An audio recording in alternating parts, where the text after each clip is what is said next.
What's up, fools? You don't know who it is. It's your boy Wes. I know it's been a while since I last posted an interview, but just want to say that at least for this month, we got the next 4 interviews coming out, mainly because someone in those interviews has been pushing me to get them out, and I have been holding on to them for about a year now, just because I've been trying to get 5 out at a time, just so I can create the trailer. But I've just been slacking on it for a little too much now, so I figured no time like the present, we'll just get these 4 episodes out to you guys now. The reason though why I'm talking to you guys right now is because I just want to give a small disclaimer.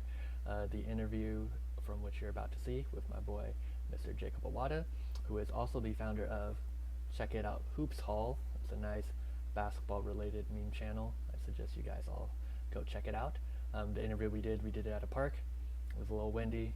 I'm a little experienced with filming, if you guys couldn't tell, and we did not use microphones. In fact, we still do not have microphones, but I'm hoping to get some little clip-on microphones at some point in the future, so the voices will indeed be clear.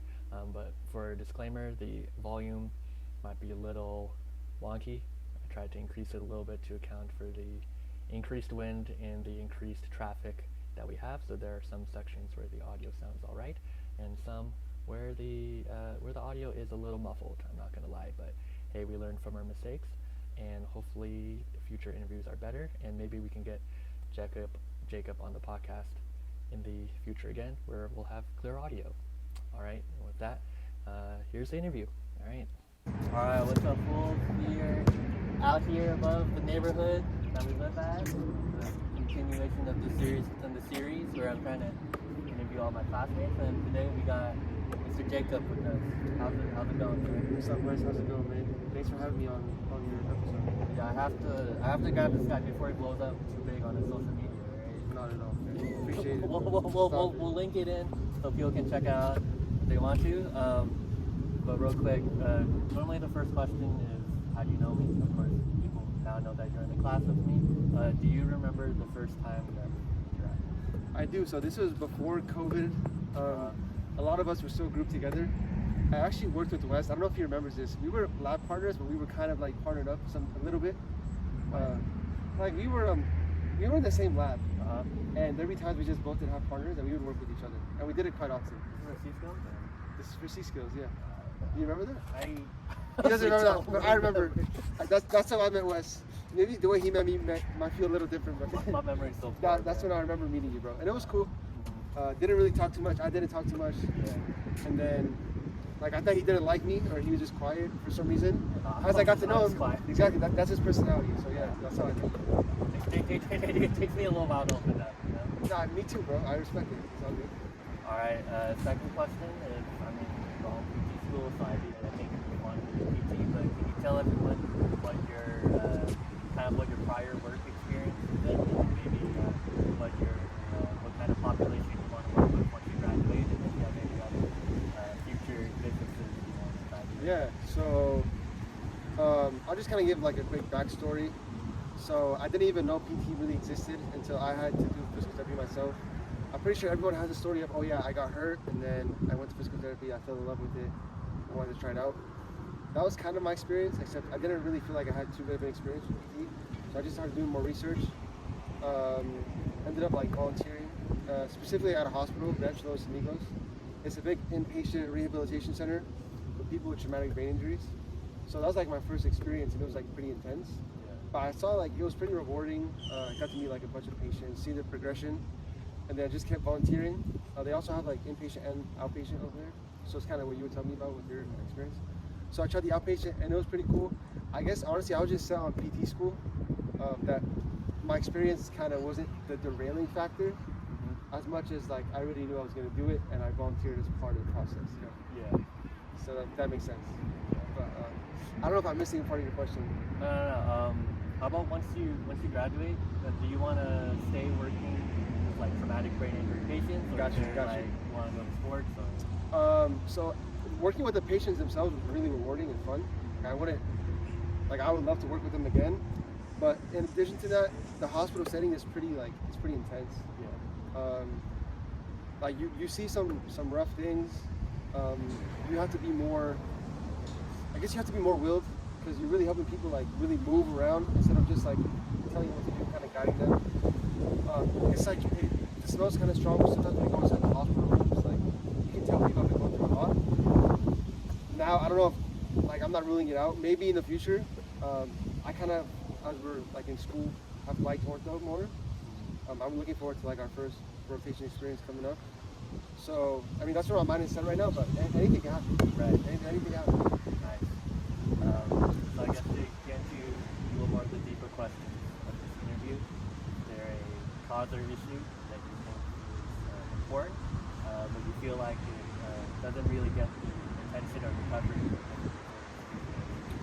If that's just like with regards to physical therapy or anything. It could be anything. Okay. I kind of have two answers. One like more physical therapy details, and then one like in general. Alright.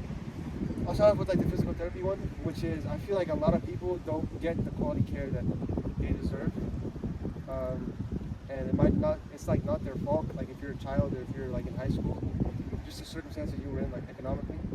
So, like I felt because my goal was I want to first of all when I tore my ACL, I got my like MRI like at least like 6 to 7 months after, and I didn't even know my ACL was torn. I was sitting out of school. So I missed like my whole high school year, senior year of basketball, which is crazy because I love basketball, so, like, and I literally wasn't even able to play.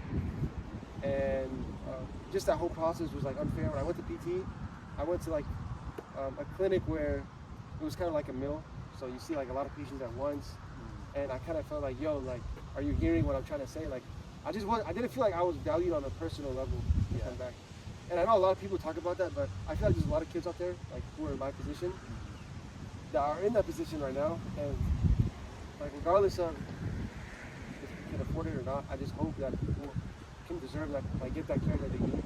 So like if people want to play basketball again, like if that's their dream, like, they're like cool, like I'm gonna help them get there with all I can. So yeah, just like more quality care per patient instead of like looking at you like a number, like more personal. Second thing is, which it kind of like is paired along with it, is a lot of times growing up. It's like, okay, you have to choose a career. Like high school's finished, like you go to college, what do you want to do? And a lot of times, it may seem like unrealistic what you want to do. Like, oh, I want to make YouTube videos. And it's like, okay, that's cool, but like, what do you really want to, like, be realistic, what do you want to do? Yeah. It's like, oh, like, I love basketball. I would love to talk basketball one day. So I have like a basketball page and I do this. And it's like, okay, like, that's cute, like, that's nice. Right. But we have to like get serious and stuff. And I realize that it doesn't matter, honestly, what you do. If you love it, you have a passion for it, and you're consistent, then there's like you can utilize that eventually to, I don't want to say make money, but to get some reward from it eventually, you know, like it's not gonna be right away, but like if you have a dream, pursue it, even if it's alongside a normal school career or whatever, just pursue it and then just see where it takes you, you know what I'm saying? So that's what I would say, just always like pursue what you love, and then just stay consistent, and you never know what can come out of it. So just don't throw away your dreams for like what people tell you is like the truth. Yeah, bro, that's what it's feel. I like it. I guess the fourth question, it doesn't have to be as important, but there either a cause or issue or a group or activity that you're affiliated with right now, or you've been affiliated with in the past that you want to shout out or let more people know about it? So I guess what people might not know about me, if like they're like people that haven't grown up with or aren't Egyptian, I guess. Yeah. It's like I'm very like based in my church. I'm something called Coptic. Okay. So Coptic just means Egyptian, and then so I'm a Coptic Orthodox Christian. So basically, for my parents that came here from Egypt, like in the Middle East, like you're grounded in like your faith, like that's intertwined with your normal life. That's kind of how it's been like for me here. Like I go to church every week. Like I serve at church. Just that whole environment, I guess, is a part of me that people probably might not know. But yeah, so I don't know specifically what to shout out because we do so much. Or how about what church do you go to? I go to Christ the Good Shepherd Orthodox Church, American Orthodox Church. It's in Long Beach, California. Okay. So actually, that's a good point because specifically with that location, we use a lot with like community and homeless service. So you go and they always have like a food bank. They have like daily outreach. They're just like a big homeless population. So they have like events where they kind of invite them all in.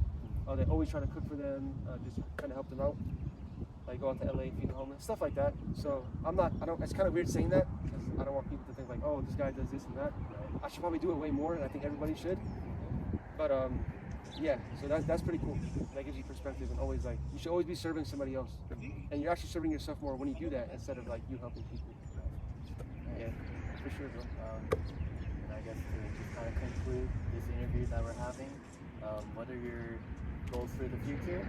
They can be short term, they can be long term. Doesn't have to be about school, it can be about life in general. Got you. So a short-term goal would be, I guess, just like to finish off this semester smoothly. We have our finals and like practicals. Maybe by the time you watch this video, we might be finished with that stuff. Oh yeah, we'll be done with them by then. But as of now, yeah, we got some exams coming up, so hopefully that just goes smoothly. Just looking forward to like a smooth clinical experience, and just trying to gain my confidence in that type of setting, especially like where we're gonna be so hands-on. I've never really done that before. With regards to like a long-term goal, I'd say it's kind of weird, but for my basketball page, I have like I've been hoping that by the time I graduate PT school, I'll have like 50,000 followers on there. Man, you'll get, I mean, I feel like you'll get 50,000 by, well, how much did you start with at the beginning of this year? I'd say last summer, I didn't even hit 10 yet last summer. And then like it kind of happened, but I don't know when it's going to happen. That's just a goal of mine. But we'll see what happens eventually. I hope so. That's like what I was, in the beginning, I was like, yo, by end of PT school, 50K.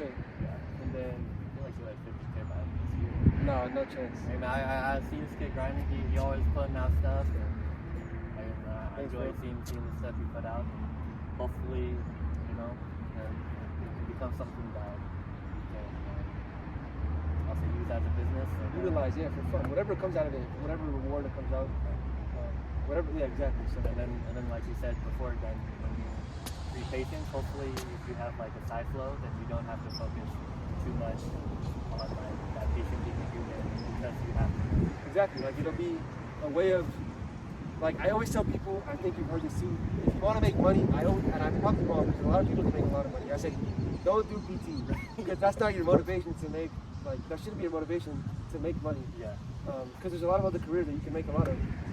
But if you can somehow like get your life in order and have finances all taken care of and do stuff you love, PT doesn't become more of like, yo, I need to like see this many patients a day. I gotta try to get this much people working now so I get paid. It's more like, okay, like I'm gonna go interact with people, help them get better, and build connections. That's why like I love sports and basketball because they always gives me a common ground to talk to somebody I don't know about it to make them more comfortable and kind of ease the mood, I guess.